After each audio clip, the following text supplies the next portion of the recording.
ಇವತ್ತು ಸಿಲ್ಕ್ ಥ್ರೆಡ್ನ ಬಳಸಿ ಈ ಥರ ನೆಕ್ಲೆಸ್ ಹೇಗೆ ಮಾಡೋದು ಅಂತ ತೋರಿಸ್ತಾ ಇದ್ದೀನಿ. ನಾನಿಲ್ಲಿ ರೇಷ್ಮೆ ದಾರ, ಇದು ಸ್ಯಾರಿಗೆ ಕುಚ್ಚು ಕಟ್ಟಕ್ಕೆ ತೊಗೊತಾರಲ್ಲ ಆ ರೇಷ್ಮೆ ದಾರನ ತೊಗೊಂಡಿದ್ದೀನಿ. ಇದನ್ನು ಈ ಥರ ರೈಟಿಂಗ್ ಪ್ಯಾಡಿಗೆ ಸುತ್ತುತ್ತಾ ಇದ್ದೀನಿ.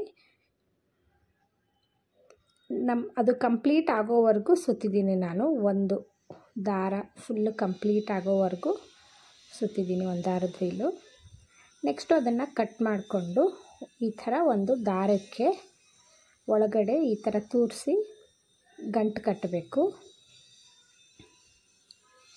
ನಾನಿಲ್ಲಿ ಗೋಲ್ಡ್ ಕಲರ್ ದಾರ ತೊಗೊಂಡಿದ್ದೀನಿ, ಯಾಕಂದರೆ ಇದು ಕಾಣುತ್ತೆ. ಸೊ ಗೋಲ್ಡ್ ಕಲರ್ ಆದರೆ ಚೆನ್ನಾಗಿರುತ್ತೆ ಅಂತ ಈ ಥರ ಸುತ್ತಿ ಗಂಟು ಹಾಕಿ ಕೊನೆಗೆ ಗಮ್ ಹಾಕಿಬಿಡಿ, ಆವಾಗ ಅದು ಬಿಚ್ಚೋದಿಲ್ಲ.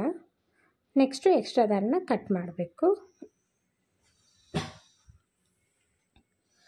ಇದಕ್ಕೂ ಗಮ್ ಹಾಕಿಬಿಟ್ಟಿದ್ದೀನಿ. ಆಮೇಲೆ ಇದು ರೇಷ್ಮೆ ದಾರನ 3 ಭಾಗ ಮಾಡಿಕೊಂಡು ನಿಧಾನವಾಗಿ ಜಡೆ ಹಾಕ್ತಾ ಬರಬೇಕು. ಇದು ಸಿಲ್ಕ್ ಥ್ರೆಡ್ ಆಗಿರೋದ್ರಿಂದ ಸ್ವಲ್ಪ ನಿಧಾನವಾಗಿ ಹಾಕಬೇಕು, ಇಲ್ಲಾಂದರೆ ಗಂಟಾಗುತ್ತೆ. ನಮಗೆ ಎಷ್ಟುದ್ದ ಬೇಕೋ ಅಷ್ಟುದ್ದ ಜಡೆ ಹಾಕ್ಕೊಂಡಿದ್ದೀನಿ ಇಲ್ಲಿ ನಾನು. ಅದು ಕಂಪ್ಲೀಟ್ ಆದಮೇಲೆ ಮತ್ತೆ ವೈಟ್ ದಾರನ ತೂರಿಸಿ ಈ ಥರ ಮಡಚಿ ಮತ್ತು ಗೋಲ್ಡ್ ಕಲರ್ ದಾರದಿಂದ ಈ ಥರ ಗಂಟು ಹಾಕ್ಕೊಂಡಿದ್ದೀನಿ.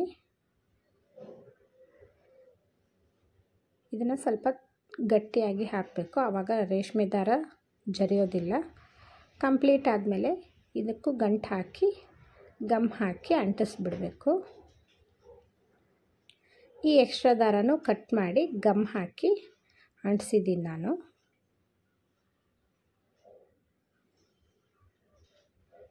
ಈ ರೇಷ್ಮೆ ದಾರ ತುಂಬ ಜರಿಯೋದ್ರಿಂದ ಗಮ್ಮನ್ನು ಒಂಚೂರು ಜಾಸ್ತಿನೇ ಹಾಕಬೇಕು, ಇಲ್ಲಾಂದರೆ ಜರಿದು ನೀಟಾಗಿ ಕಾಣಲ್ಲ ಅದು.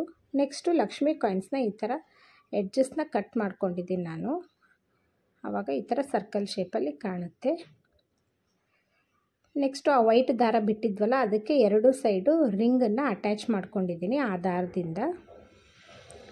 ಆಮೇಲೆ ಕಟ್ ಮಾಡಿ ಈ ಥರ ಸುಟ್ಟು ಬಿಡಬೇಕು, ಗಂಟು ಬಿಚ್ಚೋದಿಲ್ಲ. ಈ ಲಕ್ಷ್ಮಿ ಕಾಯಿನ್ಸ್ ಕಟ್ ಮಾಡ್ಕೊಂಡಿದ್ವಲ್ಲ ಆವಾಗ ಅವನ್ನು ಈ ಥರ ನಾನು 1 ಇಂಚಿನಷ್ಟು ಬಿಟ್ಟು ಅಂಟಿಸಿದ್ದೀನಿ, 5 ಅಂಟಿಸಿದ್ದೀನಿ ಇದಕ್ಕೆ. ಕಂಪ್ಲೀಟ್ ಆದಮೇಲೆ 2 ಹುಕ್ಕಿಗೂ ಎಕ್ಸ್ಟೆನ್ಷನನ್ನು ಹಾಕ್ಕೊಂಡ್ರೆ ಈ ಥರ ಕಾಣುತ್ತೆ.